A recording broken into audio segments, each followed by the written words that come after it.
All right, Shalom. Shalom. We're the Hebrew Israelites of GMS West Palm Beach. And before we begin, we're going to give all praises, honor, and glory to Yahweh, Ba'Hashem, Yahweh Shai, Ba'Hashem, Kakadash. Double honors unto the apostles and elders of Great Millstone, and peace and blessings to the hopeful elect, the 144,000 men that's going out there on the highways and byways, that's pushing the true doctrine of Yahweh, Ba'Hashem, Yahweh Shai, and all to his sincerity. Shalom, Akim.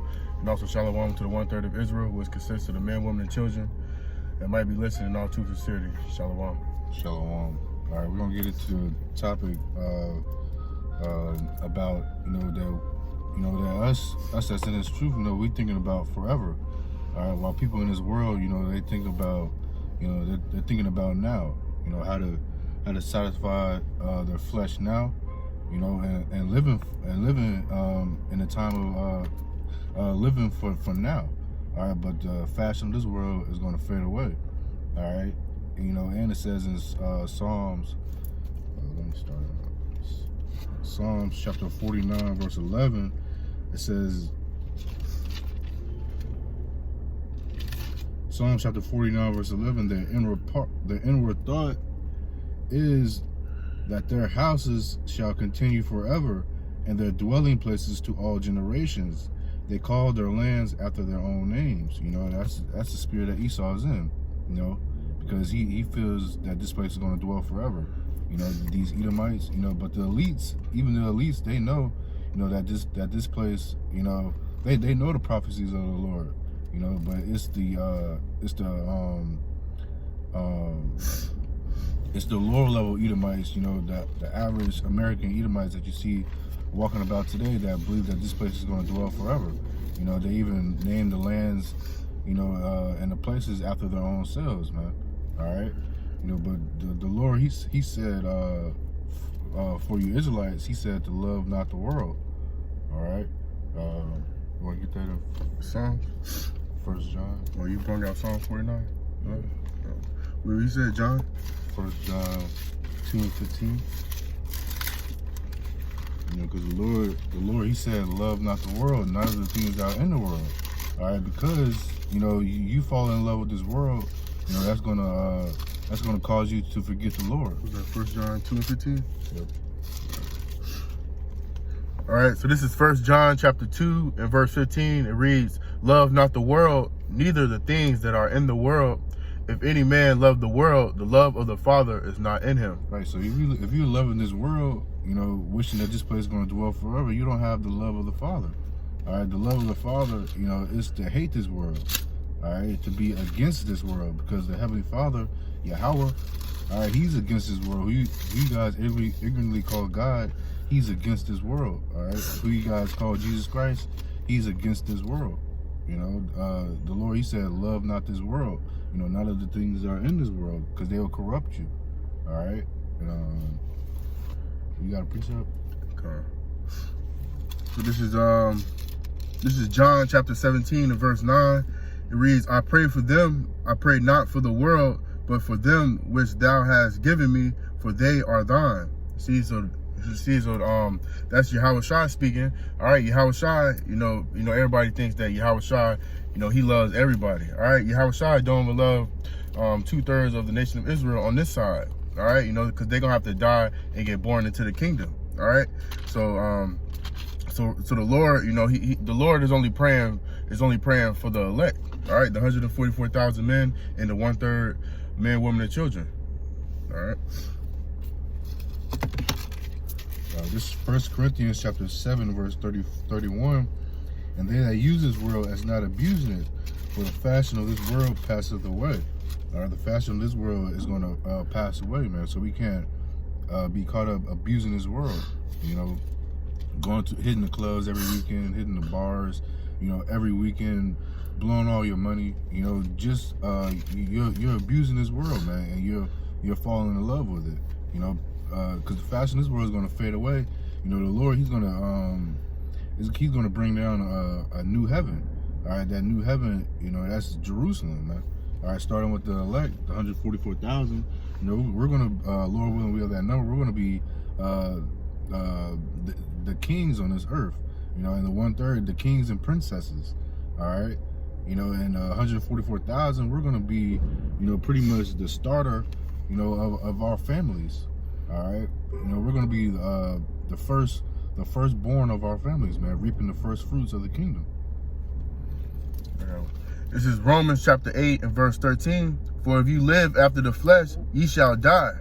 But if ye through the Spirit do mortify the deeds of the body, you shall live. All right. So if you, because the brother just said, you going out to the clubs every weekend, hitting the bars, blowing all your money. Those are the things of this world. The people of this world look forward to Friday and Saturday, and Sunday, just to turn up. All right, but the elect, all right, our minds is not on this world. Our minds is on the world to come. All right, because we know that this world, the fashion of this world is going to pass away. All right, so let's read it again. Romans 8 and 13. For if you live after the flesh, ye shall die. All right, Yahushua, he was walking in the flesh, but he was doing the things of the Spirit.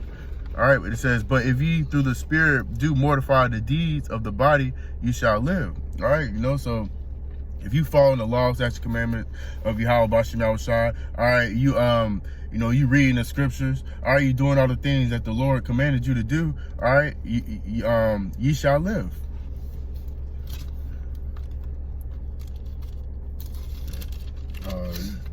Get Luke 1 and 30. Start at 31. All right, so this is Luke chapter 1 and verse 31. And behold, thou shalt conceive in thy womb and bring forth a son, and shalt call his name Yahushua. He shall be great and shall be called the Son of the Highest. And the Lord Yahweh shall give unto him the throne of his father David, and he shall reign over the house of Jacob forever, and of his kingdom, there shall be no end. Right. So for our kingdom, unlike this world, unlike Esau's kingdom, the kingdom of Yahweh Shemi Shai, that's going to last forever. So that we should be thinking about forever, man. All right. Because Yahweh Shai, we're gonna through Yahweh Shemi Shai, we're gonna reign forever. It says in Daniel 7 and 18, if you want to get that, that the saints of the Most High, we shall take the kingdom and possess it forever and ever, man. All right, so people out here, they going after that incorruptible crown, man. But we going after that. They're going after that corruptible crown. We going after that incorruptible crown. All right, because the kingdom is going to be perfect. Because we're going to be perfect.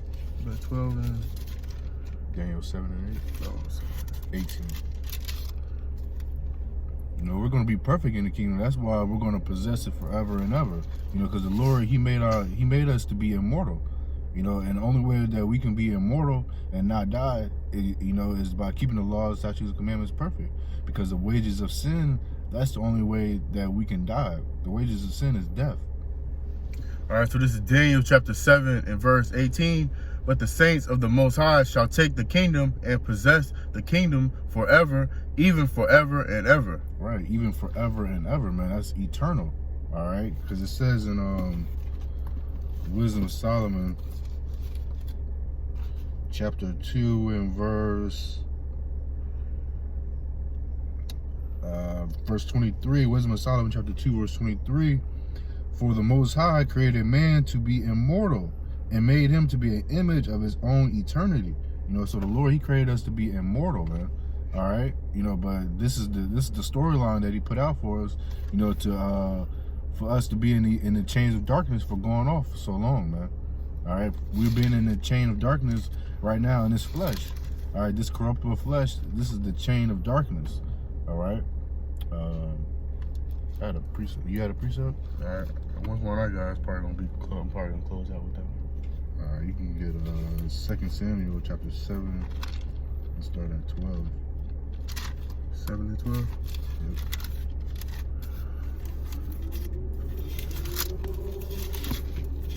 Actually, let me get Philippians real quick. Since I was talking about the immortal bodies, this is Philippians chapter 3, verse 21. Let me start at 20. It says, for our conversation is in heaven. From whence also we look for the Savior, the Lord Yahushua Mashiach, who shall change our vile body, that it may be fashioned like unto his glorious body, according to the working whereby he is able even to subdue all things unto himself. You know, so that's what we're looking for. We're looking for that new body, man. Because this body that we have now is subject to sin, is subject to going off. All right, you know. So we want that immortality, man. You know, so that's what we're thinking about. We're thinking about immortality, you know, by keeping these laws, statutes, commandments, and getting that new body. All right, because these bodies are through, man. They subject to sicknesses, you know, sin. All right, you know. So we looking forward to these new bodies. What was one? What you brought out? Ephesians. What was that? Philippians 3. Oh, Philippians. You can get Samuel's though, unless you have some. Nah, go ahead. Samuel 7 and 12. Yep. All right, this is 2 Samuel chapter 7 and verse 12. And when thy days be fulfilled, and thou shalt sleep with thy fathers, I will set up thy seed after thee, which shall proceed out of thy bowels, and I will establish his kingdom. Right. So this is the Lord talking to King David. You know, talking about his son, which is really Yahushua. All right, but it's King Solomon. But through reincarnation, we understand that that's Yahushua. All right. 13. Verse 13. He shall build up an house for my name, and I will establish the throne of his kingdom forever. Right. He's going to establish the throne of Yahushua forever. You know, we read that in I forgot where we just read that at. In Luke. We just read that in Luke. All right. The 14th verse. Verse 14, I will be his father, and he shall be my son. If he commit iniquity, I will chasten him with the rod of men and with the stripes of the children of men. Right. So Yahushua, he took that beating, man. You know, on that cross by the stripes of men. All right. You know, in the Lord, he was talking to King David. You read that 14th verse again? 2 Samuel 7.